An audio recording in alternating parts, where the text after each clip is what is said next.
Hey, race fans. Welcome to Talking Stock. Let's go.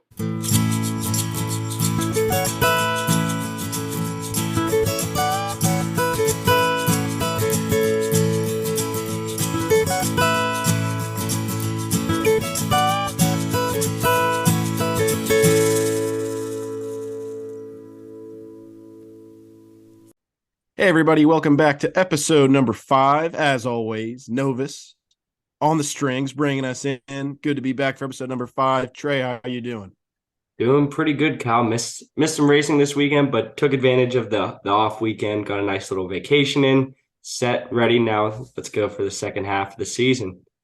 Yeah, I'm feeling the same way. Refreshed, got away for the last week or so. Back to work, back to podcasting, but most excitingly, back to racing. The news didn't take a break, though. Two big headlines kind of coming out of the weekend. Firstly, Harris Blitzer Sports Group buying into my favorite, Joe Gibbs Racing. So they're going to become a minority owner. The owner of Harris Blitzer Sports Entertainment is Josh Harris, and he's the prospective new owner of the Washington Commanders. So the connection continues between Joe Gibbs and the football team in Washington. Trey, what do you think about that? Yeah, definitely an interesting move. Always good to see more horizons come into the sport. Recent years, we've seen Michael Jordan, Pitbull. So any other type of ownership coming in and bringing a new base with them is always interested to see. So excited to see what, if any, changes come from that. Yeah, I definitely agree with that. Washington definitely carries a ton of fans that are mutual fans between NASCAR and the NFL. I know a lot of the drivers are Washington fans. I know Hamlin is. I know Junior is. And obviously the connection with the coach. So I think that's a great partnership. I'm excited to see that continue. Moving on, though, I think something I'm very excited to see, a driver I really liked seeing on the track. Looks like Josh Berry. We're recording this on Tuesday, the 20th. So nothing official, but the news looks pretty clear. It looks like it's going to be Josh Berry taking over for Kevin Harvick.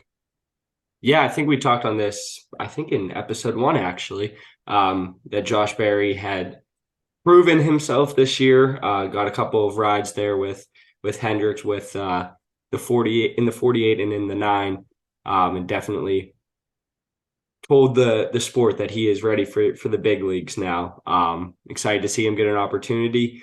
That Stewart Haas racing team losing a good one in Kevin Harvick. Be interested to see where that team goes. Yeah, for sure. I hate to see a legend like Kevin retire. Obviously, he's still got a lot left in the tank, but for personal reasons, hanging it up and, reasons I can respect for sure. But as that team kind of moves forward with potentially Barry as the driver, it looks like it's going to be Barry. I wonder who's going to be on top of the pit box. It's certainly got to be a little bit of a dilemma for Stewart Haas to have to deal with. Because if I'm Chase Briscoe and I'm about to inherit probably the top driver role over at SHR, I tell you what, I want the top crew chief on top of my pit box in that 14 team. And I would really like to see it be Rodney Childers being my crew chief. I know that this week, and kind of some more minor news, they shook up their crew chief situation over at SHR with Riley Herbst's crew chief coming up for Chase Briscoe. And obviously, if this season were to continue in a lot better direction than the 14 has been going, maybe things stay humdrum. But all I'm saying is I think Rodney Childers is the best in the game. And if I'm a driver at Stewart Haas, I'd hate to see a new driver come in and immediately inherit Rodney Childers. Yeah, I mean, I think that you want to give your team the best opportunity to win. Um, Looking down the list of drivers there at Stewart Haas, I mean, Chase Briscoe's been up and down throughout his career, Eric Almirola, and then the Ryan Preece car there that was that car that was Cole Custer's last year. So they definitely don't have the pedigree. Um, Neither does Josh Berry, but it might be interested to see maybe him continuing success for that 4 car. For sure. And I think that that's going to be a big sell. What ends up happening? Because I think Josh Berry impressed a lot of people, a lot of big sponsors when he was driving for Hendrick Motorsports. But if you're going to try and retain some sponsorship, obviously Anheuser-Busch, the Busch Light car, has become a staple of Harvick. They're obviously willing to put out a bunch of new schemes. They're very active with Harvick in their marketing. And Mobil One's also a really big sponsor. So those are just two that you might want to convince to stick around rather than go to another team. I know Anheuser-Busch has been talking about maybe Ross Chastain. But if you're Stewart Haas Racing and this 4 car has been your best car, you want to keep those guys or those sponsors and help this new guy out with some good funding. And then there's also, the Johnny Morris situation where they've been sponsoring a lot of these JRM products, sponsoring one of the JRM cars in that 9 and 8. But I just would like to see who's going to stay with them, who's going to be sponsoring Barry, what's he bringing to the is it Tire Pros? I don't know. But I think for a young driver, pairing him with Rodney Childers, that's a big sell to the sponsors. Yeah, I think maybe that we'll see in the announcement that will, by the time this podcast goes live, have already been made. We might see some of those sponsors get announced. Sure. But I would also think that there might be more down the line. I think we now see in NASCAR, it's more than just, one primary sponsor. You might run 3, 4, 5 different sponsors throughout the year. So I wouldn't even be shocked to see kind of a combination there of a couple different sponsors for him, and be interested to see the schemes they come out with. I definitely agree with that. But good time for the news. The Tennessee native Josh Berry. We're heading to Nashville this week. We're back to racing after the off week. First race of the second half. I'm pretty damn excited to be going to Nashville. This is the 3rd year straight we've been going back there. This has been a pretty entertaining race. Last year ended up kind of being a pit strategy finish. Chase Elliott bringing it home, but I always enjoy being in Nashville. I'm pretty excited for this race. Definitely a newer track. Haven't been to it very much, so this is only the 3rd year here. But a good up-and-coming racing market, I think. The whole Nashville scene is kind of blown up in the last few years. So you can definitely bring in a lot of the younger audience that the sport might be lacking. I know that, the older generation, they have hung on, but guys like our age, Kyle, they don't follow it as much. So I think going to a place like Nashville, or next weekend we're in Chicago, kind of some younger booming areas, you might see the crowd gravitate towards the sport. Well, I'd certainly agree with that. And, you mentioned our age range. I know there's a ton of guys going down there, bachelor parties, ton of girls going down to bachelorette parties. That is a market that if you're NASCAR, obviously you've been there for 3 straight years. This is not news to them, but that is something that they have to capitalize on, because bringing that event to Nashville, I think F1 has captured that moment where you're getting the suits walking around and people walking around with their couple grand pit passes, and it's a celebrity event to be there. I think NASCAR has been okay with allowing a lot of that celebrity buzz to not necessarily be who they're focusing on, and then letting the media feed after that kind of sell itself. I think this could be the place where you see NASCAR fans that maybe aren't getting pit passes, but this is the event, and this event's in town, and it's not just I'm here to listen to some music. I'm here to listen to some music, have a great time, go out on Broadway, and then see some cars go really friggin' fast on Sunday while I'm hungover. So I think that would be a very wise move for NASCAR. Do everything they can to bring in that demographic of 20 to 25, or just build some new fans and build a moment, because that's what F1's capitalizing on. Because I've watched that racing, I don't find it entertaining. I find the innovation that they allow in that side of motorsports compelling, but I think NASCAR needs to sell itself in the moment. And there's right now kind of like the Las Vegas of the East, Southeast. I think that Nashville is the spot to do it. That's a market to just absolutely tap, sell people coming in, having a good time. Come in for a 3-day, 4-day weekend. You're going to see some racing and have a hell of a time. So I'm really excited for this race. I want to get down there in one of these coming years and check it out for myself. But I tell you what, I think it's going to be a good race. And to say the very least, I think it'll be the entertaining side of things, no matter what happens on the track. As far as what I think will happen on the track, I think we can get into some race predictions. I'm liking my boy, the number 11 group, Denny Hamlin, led 114 laps last year at Nashville. And then to round out my 3 of 5, I'm going to go 11 Hamlin, 12 Ryan Blaney, a little bit on a hot streak right now, ran there well last year, and then the 2021 winner, Kyle Larson. I think that those are great picks, Kyle. I think before the race, we definitely before the podcast, we had discussed how Denny has ran well there last year. I think he got shuffled a little bit due to some strategies at the end. but he's in my top 5, but he's not quite my winner. A guy that's run really well there both years. Ross Chastain hasn't had the best last few weeks since old Mr. H told him that he needs to settle down a little bit. But I think that coming off the bye, he kind of settled himself down. I think we're going to see Ross Chastain in victory lane. But continuing with that, in my top 5, I also have Denny Hamlin to go with Ross Chastain. And just like you, Kyle, I have the 2021 winner, Kyle Larson, joining them there in the top 5. Kyle Larson, the guy that won in 2021 last year, ran up top. I think he had a top 5 finish. So definitely a guy that you can't stray away from when making your picks. Certainly, certainly.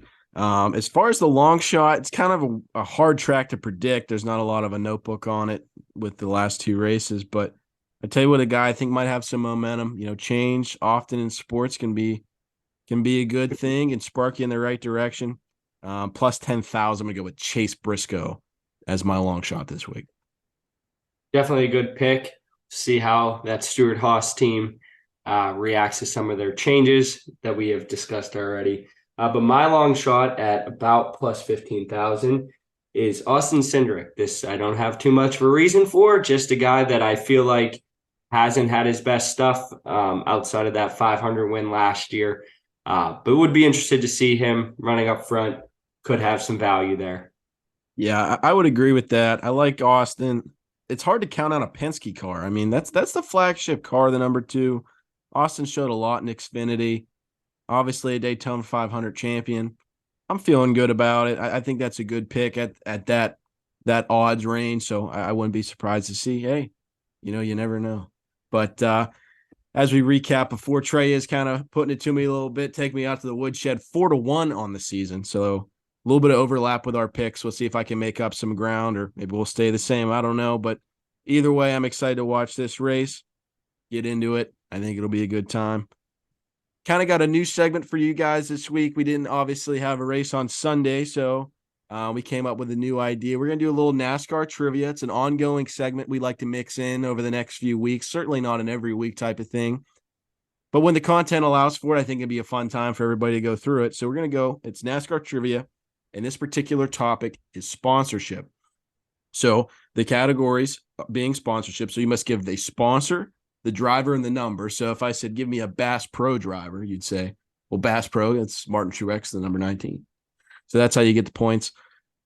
You got 60 seconds to answer. There's going to be a couple per sponsor. We're each going to go through 5 questions. We're going to alternate one by one. Trey, I will give you the honors to choose if you'd like to ask a question first or if you'd like to be receiving the question first. Yeah, I'll ask the question first.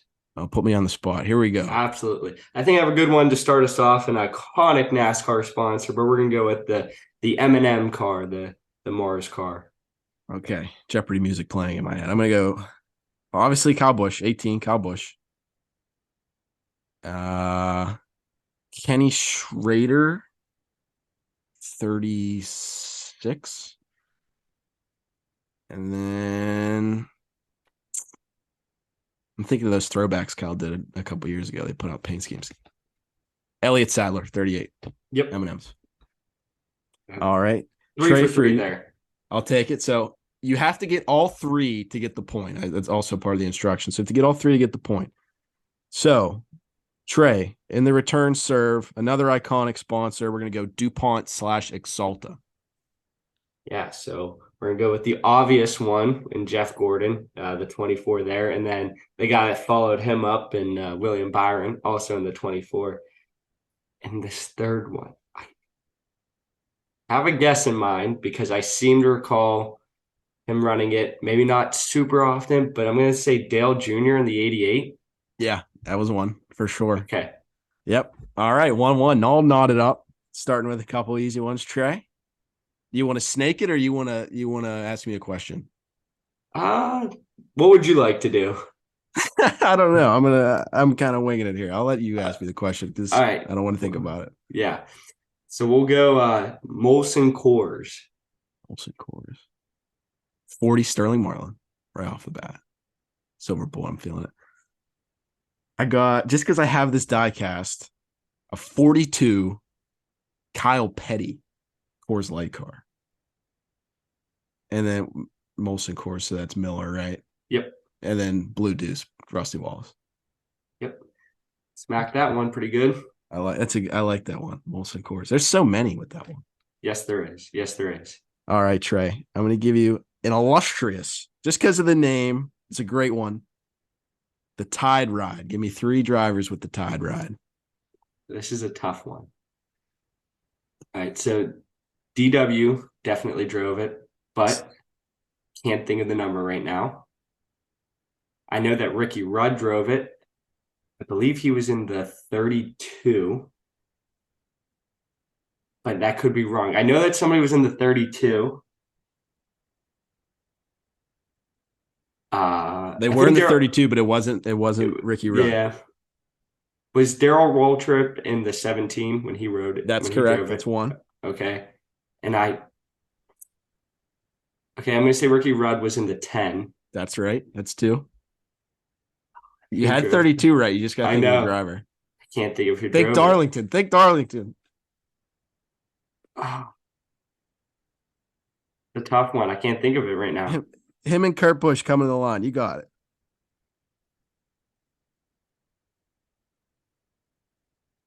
Was it Ricky Craven? Ricky Craven. Let's go. Nice. Nailed it. All right. So 2 for 2 each side. Trey, the question falls to you, or asking. You're the moderator. All right. We're going to go with Target as a sponsor. That's a tough one. Kyle Larson, 42, for sure. Yep. Was Juan Pablo Montoya Target when he blew up? He was. He was. So 42, Juan Pablo Montoya. So that's obviously a Ganassi sponsor.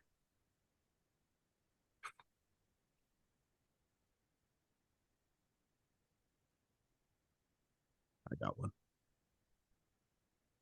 Let me know if this is right. Mr. Excitement, Jimmy Spencer. Did he drive a Target car? He did. All right. Kyle is 3 for 3. All right. We're rolling through it. Trey, a good one here. One of my favorite sponsors of all time. Anheuser-Busch, the Bud Busch cars. What do you got for me? Yeah, so the obvious one, we already kind of talked about it a little earlier in the show, Kevin Harvick in the 4 in that Busch car. Dale Jr. in the 8. Definitely a good one. Casey Kane drove it in the 9, I think. I think he was in 9. I'm calling it 9. I'm pretty sure it was 9. I know Casey Kane drove a lot of different cars. Yeah, he really bounced around there. Especially with just changing numbers. Yeah, it was definitely a 9. I think it was the 9. It's definitely a 9. I'm 3 for 3 each way. Yeah, so next we'll go with just tobacco products in general. Okay. Right off the bat, 33, School Bandit, Harry Gannett. Yep. I don't know if this counts. The 24 of Jeff Core definitely drove a Nicorette car. Does that count? Yeah. I'll take it. Yeah. Freaking Gordon. 27, Rusty Wallace, Kodiak. I'm wearing the freaking hat. Yeah. Idiot.